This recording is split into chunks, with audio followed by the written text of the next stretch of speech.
So చాలా మంది తెలంగాణలో పీజీ సెట్ రాసి మొన్న రిజల్ట్స్ చూసుకున్న వాళ్ళు వాళ్ళ ర్యాంకుల్ని చెప్పటం అయితే జరిగింది. మరి ఆ ర్యాంకులకి యూనివర్సిటీలో సీట్ వస్తుందా, డీమ్డ్ టు బి యూనివర్సిటీలో సీట్ వస్తుందా, ఇక అటానమస్ కాలేజీలో సీట్ వస్తుందా, అఫిలియేటెడ్ కాలేజీలో సీట్ వస్తుందా అని చెప్పేసి అడుగుతా ఉన్నారు ఈ 2026లో.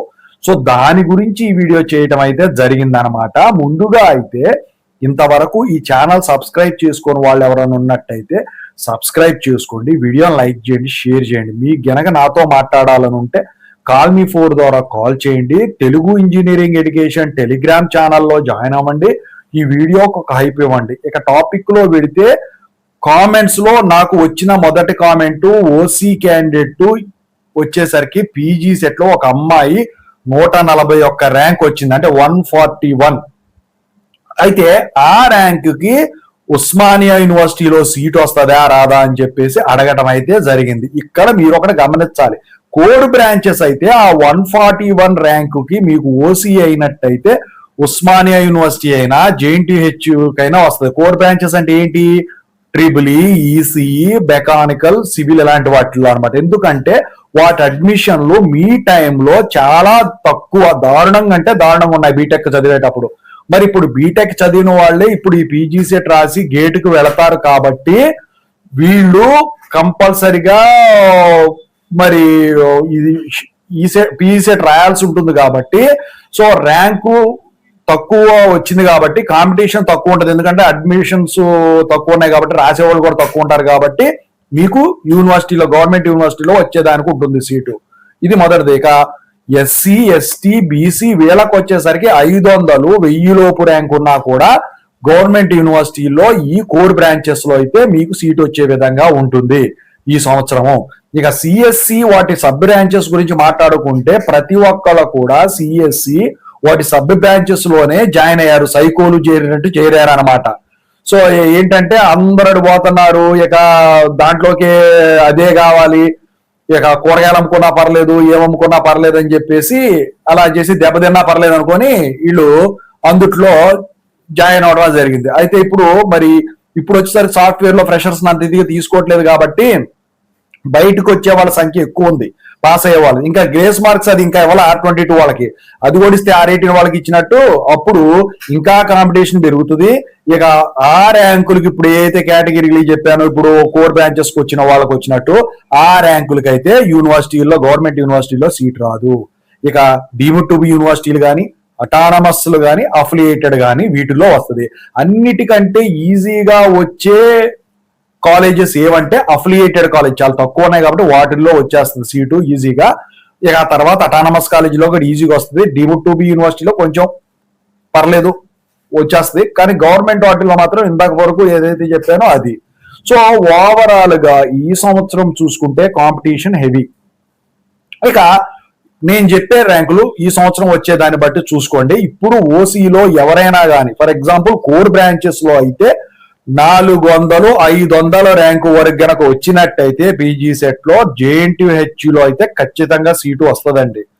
ఎందుకంటే అక్కడ వీటిలో అఫిలియేటెడ్ అటానమస్ లో లాగా 18 సీట్లు అయితే ఉండవండి, ఇంకా ఎక్కువ ఉంటాయి. 36 సీట్లు, 44 సీట్లు అలా మామూలుగా 18 పెంచుకుంటూ పాటు. జనరల్ గా 44 ఉండదు, 36, 14లో సగం కలిపితే 7 అట్లా ఉంటది అనమాట. సో ఇలా 18లో సగం కలిపితే 9, సో అలా ఉంటది అనమాట. సో దాని ప్రకారమే మీకు ఈ సీట్ అనేది రావటం జరుగుతుంది ఈ వీళ్ళల్లో ఓసీ వాళ్ళకైతే.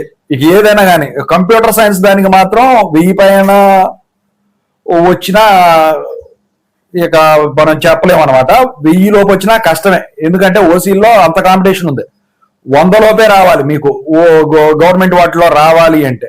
మీకు seat deemed to be universities కానీ, అటానమస్ లో కానీ, అఫిలియేటెడ్ లో కానీ రావాలంటే మాత్రం ఏ ర్యాంక్ వచ్చినా కూడా మీకు సీట్ అయితే దొరుకుతుంది అటానమస్ అఫిలియేటెడ్ లో. ఇది ఓసీ వాళ్ళకి సంబంధించింది. ఇక ఎస్సీ, ఎస్టీ, బీసీ వాళ్ళకి వచ్చేసరికి ఈ సిఎస్సిలో వీళ్ళల్లో కూడా చాలా కాంపిటీషన్ ఉంది. ఎందుకంటే ఎక్కువ శాతం ఆ కేటగిరీ వాళ్ళు కూడా, ముఖ్యంగా డిప్లొమా నుంచి లాటరల్ ఎంట్రీ కింద షిఫ్ట్ అయిన వాళ్ళు కూడా, వేరే కోర్ బ్రాంచెస్ తీసుకున్న వాళ్ళు, డిప్లొమాలో ఈసీఈ, ట్రిపుల్ ఇలాంటివి తీసుకున్న వాళ్ళు కూడా సిఎస్సి తీసుకున్నారు. సో అందుకని చెప్పేసి మీకు ఇంకా కాంపిటీషన్ ఎక్కువ ఉంటుంది. 1000 ర్యాంక్ వస్తే గవర్నమెంట్ యూనివర్సిటీలో సీట్ వస్తుంది అన్న గ్యారంటీ కూడా లేదండి.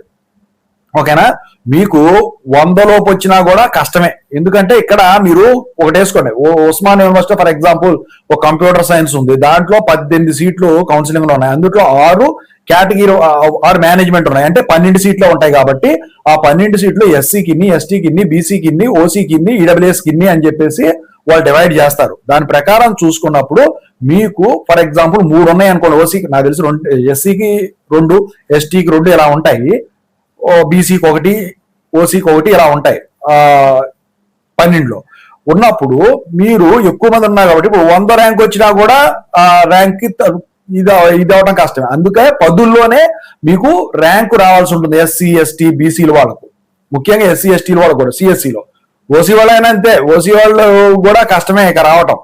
ఓకేనా, ఈడబ్ల్యూఎస్ పెట్టుకుంటారు కాబట్టి మీ కేటగిరీలో రాకపోయినా ఆ కేటగిరీలోకి వస్తారు. సో జేఎన్టీహెచ్ అయినా అంతే, అలా ఉంటుందన్నమాట. సో ఇక కోర్ బ్రాంచెస్ ఏవైతే ఉన్నాయో అందుట్లో ఎస్సీ ఎస్టీ బీసీ వీళ్ళకి ఎలా ఉంటుందంటే, సో వీళ్ళకి వచ్చేసరికి కాంపిటీషన్ తక్కువ ఉంటుంది. మీకు 1000లో ర్యాంక్ వచ్చినా కూడా గవర్నమెంట్ యూనివర్సిటీస్ లో మీకు సీట్ వచ్చేదానికి ఉంటుంది. ఏది రాకపోతే డిముట్టుబు యూనివర్సిటీకి వెళ్ళిపోతారు. ఇవాళ రోజున వచ్చేసరికి ఎవరో కూడా ఈ అటానమస్లకు అఫిలియేటెడ్, అంటే అటానమస్లు అయితే బాగా పాతవయ్యి ఉండి మంచి బ్రాండ్ ఉన్న వాటికైతే ఎన్బిఏ, నాక్ ఇలాంటి అక్రిడేషన్ ఉన్న వాటికి స్టూడెంట్స్ ప్రిఫర్ చేస్తా ఉన్నారు తప్ప మామూలుగా ఈ మధ్య అటానమస్లు అయినవి ఈ మధ్య ఎప్పటి నుంచో అఫిలియేటెడ్ ఉన్న వాటికి వెళ్ళట్లేదు, ఎక్కువ మొగ్గు చూపట్ల స్టూడెంట్స్.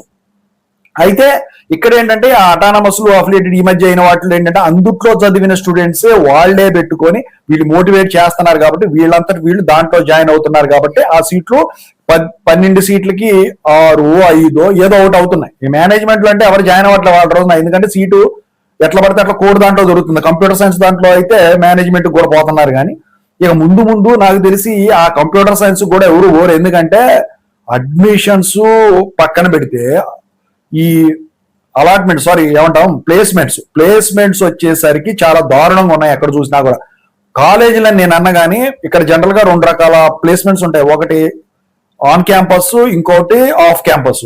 సో ఆన్ క్యాంపస్ అంటే మీ యూనివర్సిటీలో కానీ అఫిలియేటెడ్ లో కానీ అటానమస్ లో కానీ డిముట్టుబు యూనివర్సిటీలో కానీ కండక్ట్ చేస్తే వాళ్ళు తీసుకొచ్చేది. ఆఫ్ క్యాంపస్ అంటే అదే కాలేజీ వాళ్ళు బయట కాలేజీల వాళ్ళకి కూడా ఛాన్స్ ఇచ్చేది. ఆన్ క్యాంపస్ లో ఆ కాలేజీ వాళ్ళకి మాత్రమే ప్లేస్మెంట్స్ ఉంటాయి. ఆఫ్ క్యాంపస్ లో వచ్చేసరికి బయట కాలేజీ వాళ్ళు వేరే కాలేజీ వాళ్ళ దానికి కూడా వెళ్ళి పార్టిసిపేట్ చేసి జాబ్ కొట్టచ్చు. అవి అనేవి తగ్గిపోయినాయి, ఎందుకంటే వీళ్ళందరూ కూడా ఐఐటీలకు వెళ్ళిపోతున్నారు. ఐఐటీలు కూడా కాదు, ఎన్ఐటీకి వెళ్ళిపోతున్నారు, జేఎన్టీహెచ్కి వెళ్తున్నారు, ఓయూకి వెళ్తున్నారు, ఇలాంటి వాటికి వెళ్తున్నారు. అందుకని చెప్పేసి ఇంకా డిముట్టుబు యూనివర్సిటీలు మంచి అయితే వాటికి కూడా పోతా ఉన్నారు. ఓవరాల్ గా ఇదండి.